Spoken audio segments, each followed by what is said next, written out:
Bonjour, donc je vais vous faire une vidéo sur les démarrages de moteur. C'est un internaute qui m'a demandé ça. Ça va être les démarrages direct, un démarrage direct. Le deuxième, ce sera un démarrage étoile-triangle. Et le troisième, ce sera un démarrage statorique. Donc c'est trois démarrages qui existent à l'heure actuelle. Donc je vais vous le faire maintenant sur mon schéma Plic. Voilà, je vais vous l'expliquer en même temps. Donc voici ici le moteur à démarrage direct. Je vais vous montrer comme d'habitude les symboles. Donc ici je vous montre donc l'alimentation en triphasé plus neutre, en disjoncteur différentiel, qu'on appelle Q3 ici.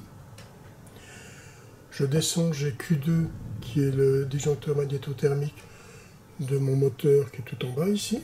Là j'ai mon contacteur QM1 pour mon moteur avec son thermique F1 et mon moteur en dessous. Donc ça, c'est une seule alimentation. Alors, ici à droite, j'ai Q1, qui est la protection de ma commande.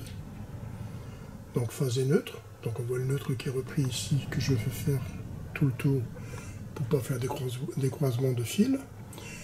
Donc ici, Q2 dans ma commande, j'ai Q2 qui est repris avec ici. Dès que ici ça s'ouvre, ben ici ça s'ouvre aussi. Donc vous voyez d'ailleurs c'est ouvert ici, c'est ouvert ici. Quand ça se fermera, ça se fermera automatiquement.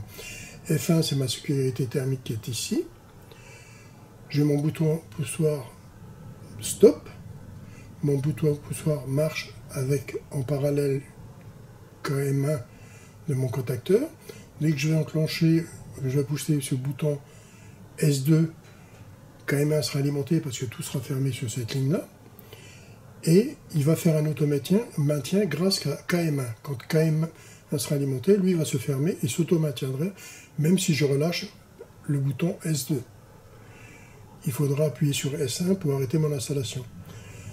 Ici, si le thermique d'ici vient à déclencher, lui va s'ouvrir, F1, et lui va se fermer. Et lui, en se fermant, va m'allumer un voyant d'alarme thermique. Donc maintenant, qu'est-ce qu'on va faire? On va faire la simulation. Donc ici, j'ai ma simulation. J'ai mon alimentation qui est en haut, mon triphasé plus mon neutre. Donc j'enclenche mon disjoncteur différentiel.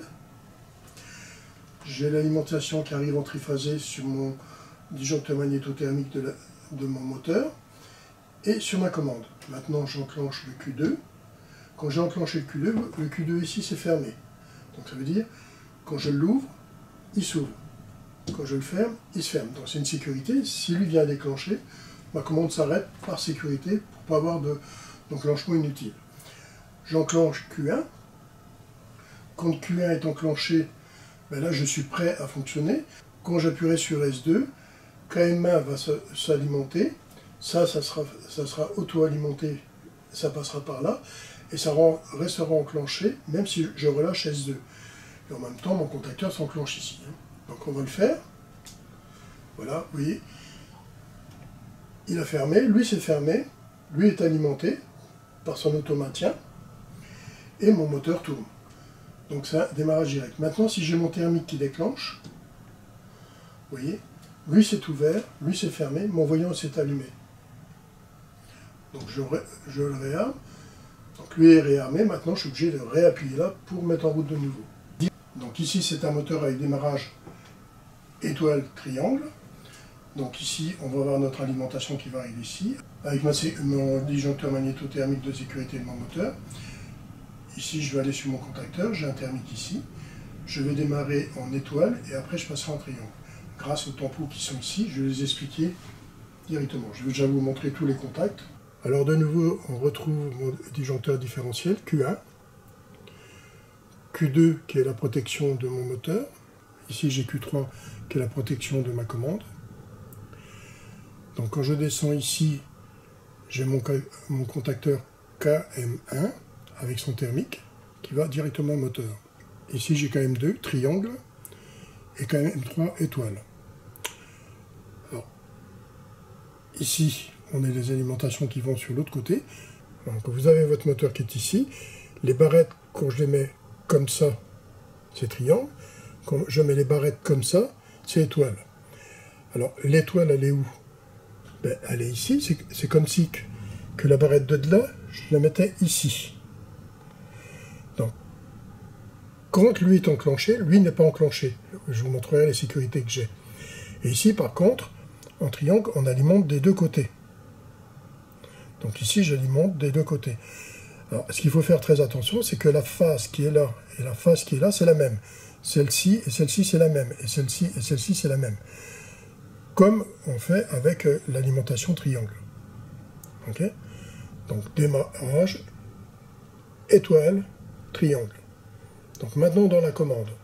Ici, dans la commande Q3, on a toujours notre Q2, la sécurité disjoncteur magnétothermique de mon moteur. F1, donc c'est le thermique de mon moteur. S1, c'est le stop de moteur. S2, c'est mise en marche avec le fameux KM1 qui va m'enclencher mon contacteur KM1 qui est le contacteur, on appelle ce contacteur-là le contacteur de puissance, puisqu'il va alimenter le triphasé d'un côté et il restera enclenché pendant toute la marche du moteur. Par contre, du côté droit ici, qu'est-ce qu'on a? On a KM2 qui est ici, qui va avoir une temporisation KM1 qui est ici, qui elle va s'ouvrir au bout d'1-2 secondes. Là j'ai mis un peu plus de temps pour que vous pourriez voir le changement. Donc KM1 va s'ouvrir quelques temps après, mais quand KM1 va s'enclencher ici, KM3 va s'enclencher en même temps, mais KM1 qui est ici va s'ouvrir peu de temps après. Mais KM2 est une sécurité de KM2 ici. Donc, quelques temps après, donc KM1 s'ouvre, KM3 est relâché, la temporisation KM1, elle, va se fermer en même temps que KM1 ici,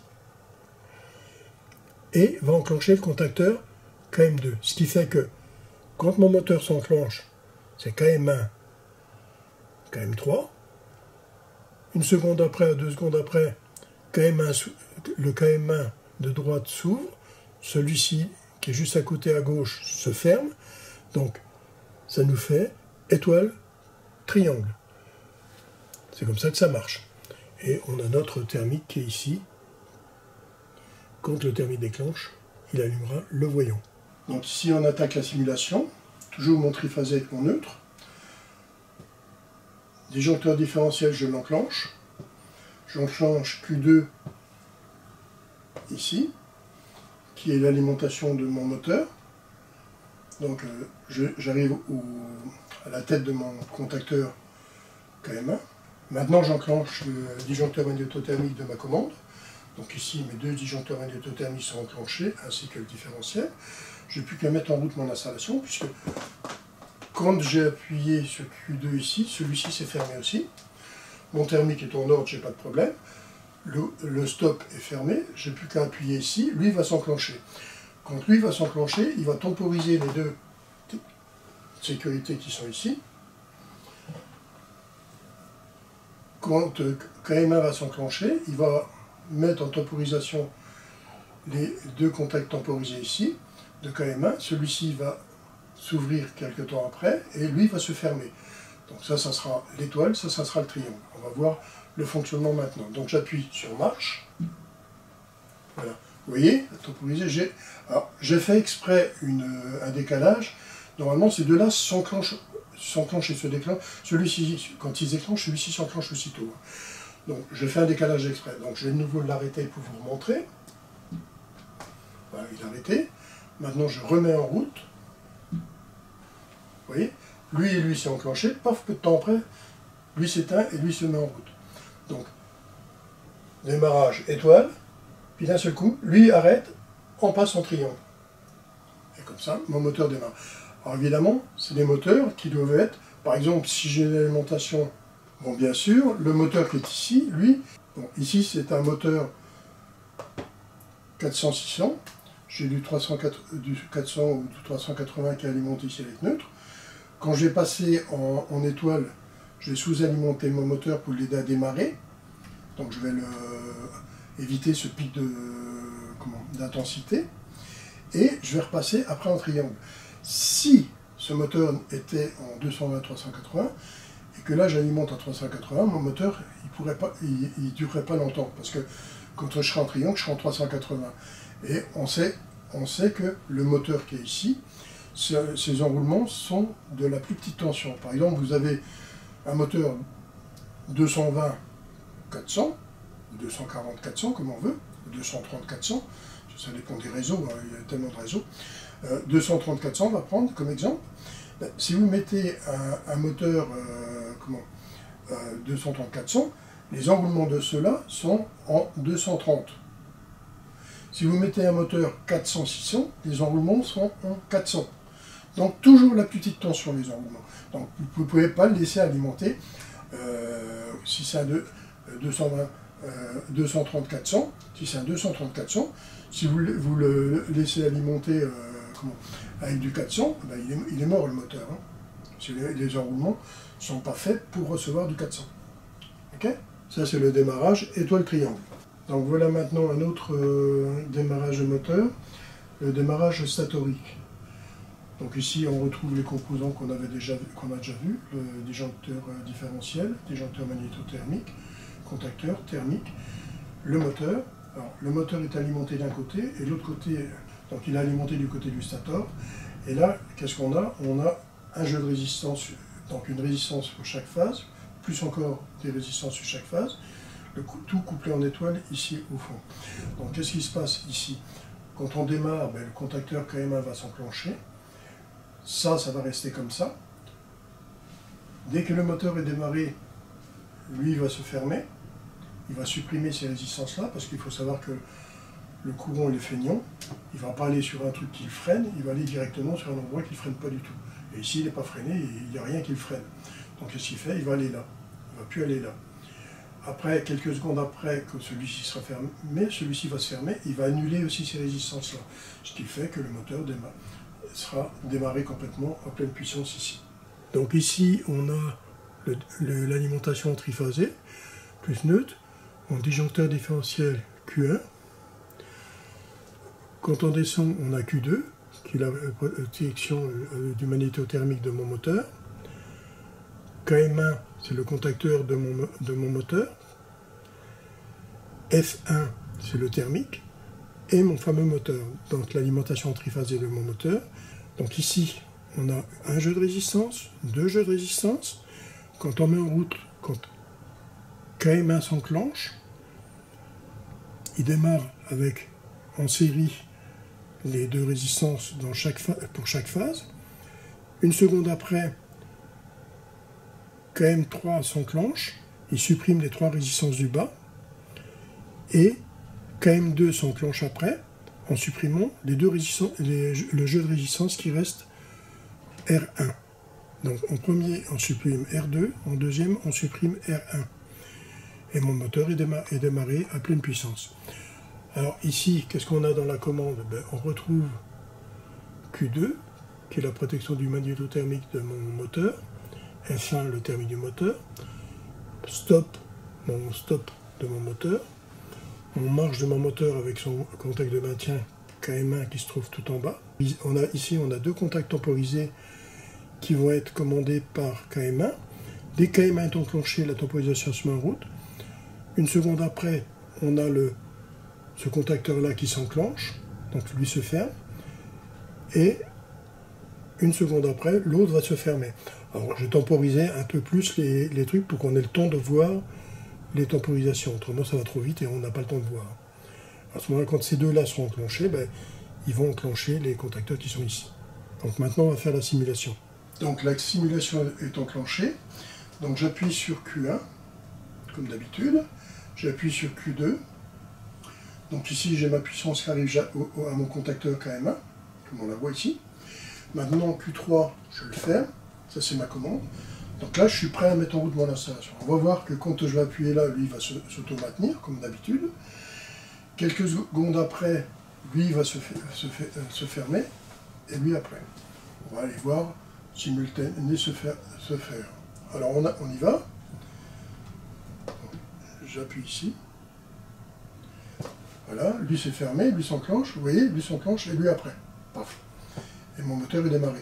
Vous voyez les deux contacteurs qui s'enclenchent. Alors on va refaire la simulation pour regarder plus ici.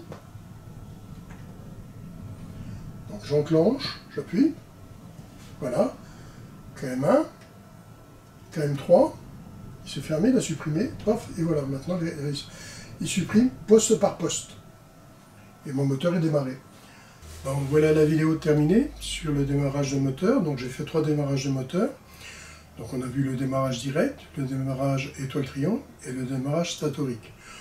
Alors il y a d'autres démarrages qu'on verra encore après, surtout le démarrage avec les variateurs de vitesse. Bon, ici je ne l'ai pas fait, je vais le faire après parce qu'autrement ça va chambouler un peu tous les cours. Je vais le faire après parce qu'il faudra expliquer le variateur de vitesse comme il faut avant de commencer à faire ça. Voilà.